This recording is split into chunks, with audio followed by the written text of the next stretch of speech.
majorité 130 députés quelques jours après on convoque un séminaire de formation à Saly defe naa yaa ngi foofu séminaire bi nan la demee initiative bi ak est-ce que 130 députés yi ñëpp ñoo fa dem.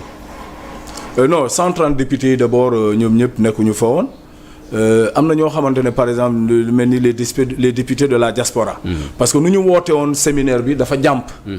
dafa jàmp ba tax na par exemple ñi nekk dans la diaspora pour nga mun a dagg billet mun a teew parce que nous par exemple man jeudi soir laa jógee Bignona ñëw.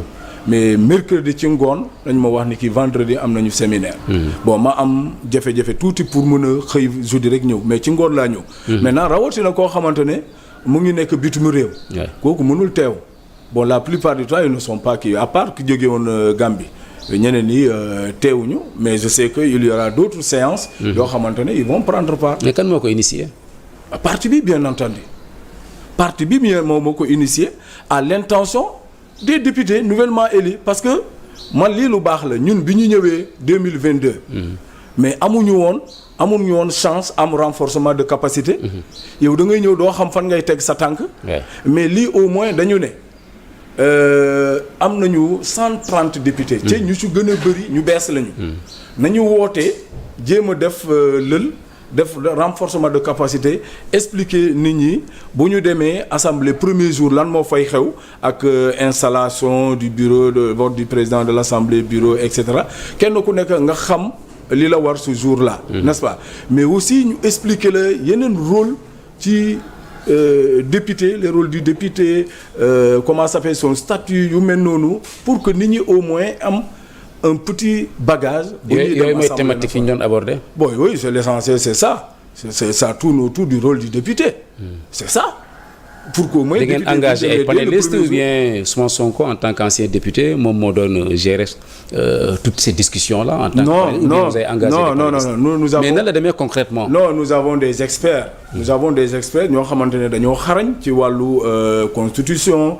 ci wàllu loi de finances ci wàllu comment s'appelle protocole au niveau de l'Assemblée ak ñoo xamante ne dañoo yàgg Assemblée nationale ba ñu nekk des voix autorisées donc ñooñu yëpp la ñuy woo pour qu'au moins ñu ñëw entretenir députés yi sur le fonctionnement de l'Assemblée nationale. Maintenant il s'y ajoute am na ñoo xam ne sama genre yi n'est-ce pas nous sommes des députés déjà qui sont là depuis la 14e législature. Des anciens maintenant des anciens de 2 ans. Bon peut-être que c'est ça ak suñu petite expérience bi ñu mun a weccoo ak ñeneen ñi nga xamante ne ñu ngi soog a ñëw affaire yi daal question de la biir la nga ñëw li nga xamoon tuuti nga weccoo ko ak ñeneen ñi pour ñu xam fan la ñuy teg seen tànk loolu la woon.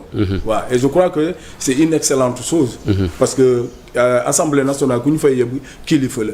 kilifa doo ko naan demal bërëb sangam te joxuloo ko les petits éléments yoo xamante ne su demee mu xam fan lay teg tànkam. Alors très bien au sortir de ce séminaire-là le président du parti Ousmane Sonko. waaw moom il est venu à la fin voilà. c'est ça pour clôturer. oui. Alors bi mu ñëwee toog na waxtaan ak ñëpp. En coulisses ou bien dafa dem. non publiquement comment en coulisses il va pas le faire en coulisses boo loo def en coulisses ceux qui ne sont pas ci coulisses. non je demande rek. parce que gis nañ ne ci président bi à la suite de ça après def na déclaration boo xamante ne à travers les médias dégg nañ li ma wax mais yéen ñi nga xam ne yéen a ngi fa woon peut-être bi mu ñëwee dugganteeg gars yi saafonteeg ñoom peut-être am ay kàddu yu ma weccanteeg ñoom loolu laay laaj qu'est-ce qui s'est passé concrètement bi mu ñëwee. non mais moom président Ousmane Sonko mënul def leneen lu dul par exemple ñëw.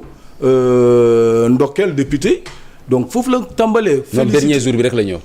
oui mais exactement le président Ousmane Sonko il a beaucoup de choses à faire n'est-ce pas il ne peut pas être dans un séminaire de 3 jours enfermé avec des députés pour dire faut quoi alors que déjà am na ñoo xamante ne c'est des experts qui sont là le parti était représenté le SG Aïb était là-bas également donc le président Ousmane Sonko ne pouvait venir que le dernier jour pour dire que vraiment initiative parti là je vous félicite pour votre élection et tout de suite demander aux gens maintenant de dépasser étape euphorie pour ñu nekk ci ñu jublu ci xam askan bi ci xam Assemblée nationale lu leen fay xaar n'est-ce pas woote aussi pour que ñu xam ni ki ñun ñoo woote rupture suñu melukaan ci biir Assemblée nationale dafa war a wutee ak ñi nga xamante ne bëggatul assemblée boo xam ne daal tàccu rek moo fay ama bon parce que mooy crainte bi ñu bëri am actuellement 130 députés fu mu nekk ñenn ñi wax nga ko sànq seen niveau daanaka mos ñoo dem assemblée dañuy ragal rek ñu nekkee fa tàcc comme li ñu faraloon di gis. non mais déjà dankaafu na parce que nee na bëggatul une assemblée où on passe tout le temps à applaudir. non mais man je pense que ça lu mu wax noonu c'est une lapalissade ñu bëri xamoon nañ ko mais. dama jàpp ne ñii duñ fa nekk di tàcc mais jaadu na moom en tant que responsable moral du parti. mu ñëw fàttali ñu. li war a nekk suñu taxawaay à l'Assemblée nationale te ñu koy rafetlu. il nous demande d'être des députés du peuple. ñu xam ni même su dee ci parti lañ ñu tabbee ñu fal ñu député waaye ñu xam ni ki askan bee ñu yónnee te askan bi ñu yónnee daf ñoo yàkkamti. kon ñu war a nekk ci jafe-jafe askan bi yu mel noonu la doon rappeler doon wax nit ñi il faut que ngeen fexe xam exactement assemblée lan la ngeen fexe. ngeen nekk une forte institution de proposition. Président Ousmane Sonko mu ngi naan bëggatul ci assemblée bii nii les projets de loi ëppale les propositions de loi xam nga foofu mu ngi naan député yi dañu war a liggéey def ay propositions il faut que ngeen liggéey jël ay initiatives il faut que ngeen incarner il faut que ngeen jël ay initiatives kon lu mel noonu Ousmane Sonko mu ngi naan nit ñi dama bëgg ñu dem vers une véritable assemblée de rupture. loolu la doon woote. te vraiment ñu koy rafetlu. xalaatoo ñu am ay député Ousmane Sonko wala député Bassirou Diomaye Faye. lan xalaatoo ñu am ko. ñu am lan. des députés d'Ousmane Sonko wala ay député Bassirou Diomaye Faye. arrêtez-moi ça. c'est une question. non parce que dégg nañ koo xam ne fal nañ ko ci yéen moom li mu wax dégg nañ ko avant les élections législatives. lu Ousmane Sonko wax loolu laa wax lu mu bëgg moom laa bëgg lu ma bëgg te bëgg ko bëggatuma ko. mais loolu dégg nga ko. non xam naa ki ngay wax. xam naa ni waaw kooku lu muy waxee souvent. dafay bëgg di provoquer ak di. mais loolu bu ko waxee il faut que nit ñi xalaataat. waaw mais je sais que du ko doxalee noonu.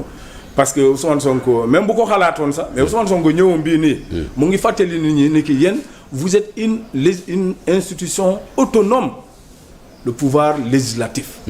kon bu demee ba naan dafa bëgg sa force de proposition bi jógee ci assemblée nationale plutôt mu jógee ci kii bi kon loolu mu ngi naan c'est yéen députés yi.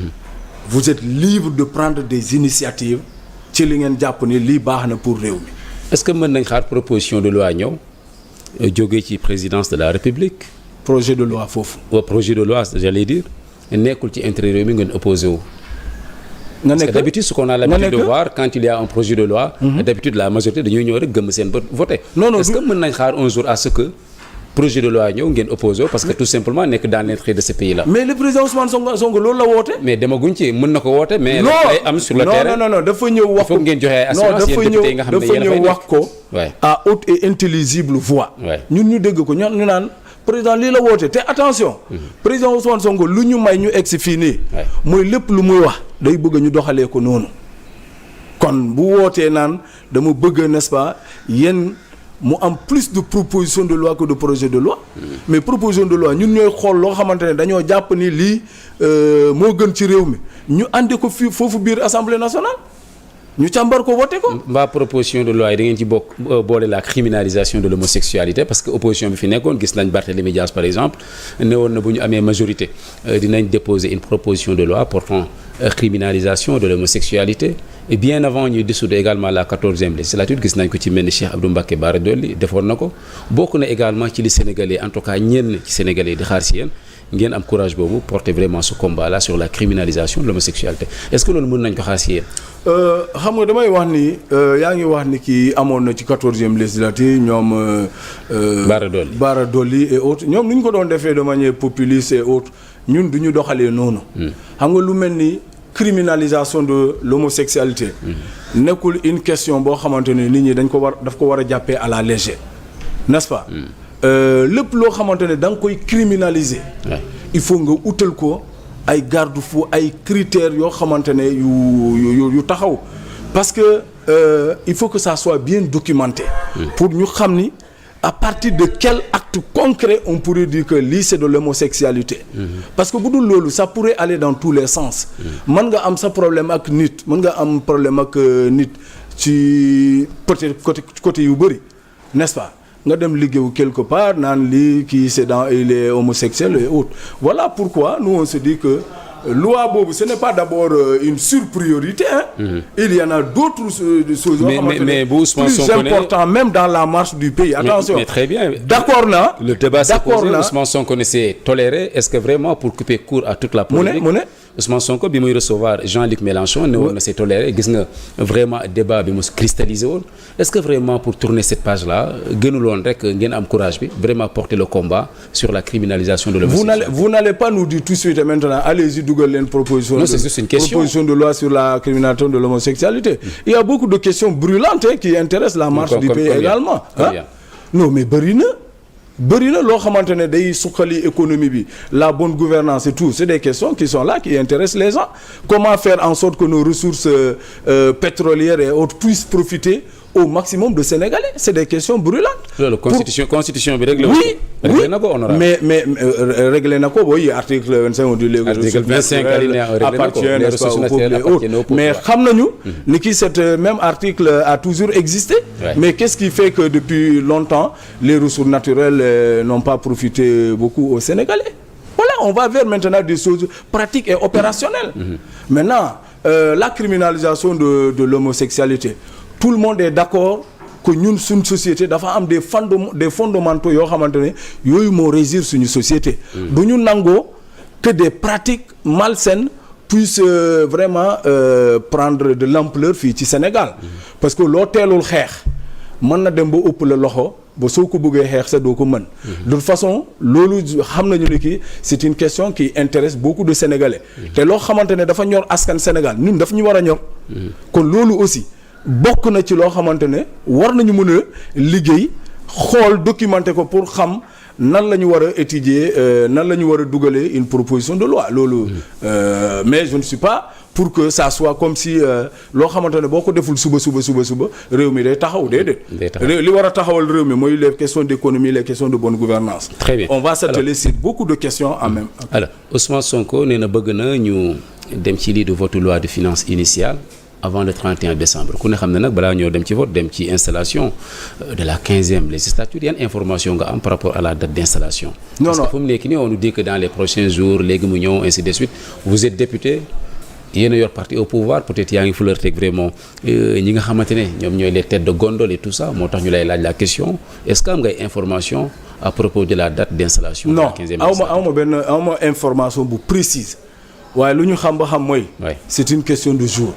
Le président Ousmane Sonko de façon aussi énigmatique noonu la waxee keroog c'est une question de jour on sait qu'on est dans l'urgence mais mënuloo installer l'Assemblée nationale tant que le Conseil constitutionnel génnewul les résultats définitifs kon ñu ngi koy xaar bu résultats définitifs yi génne je sais que ce sera une question d'heure.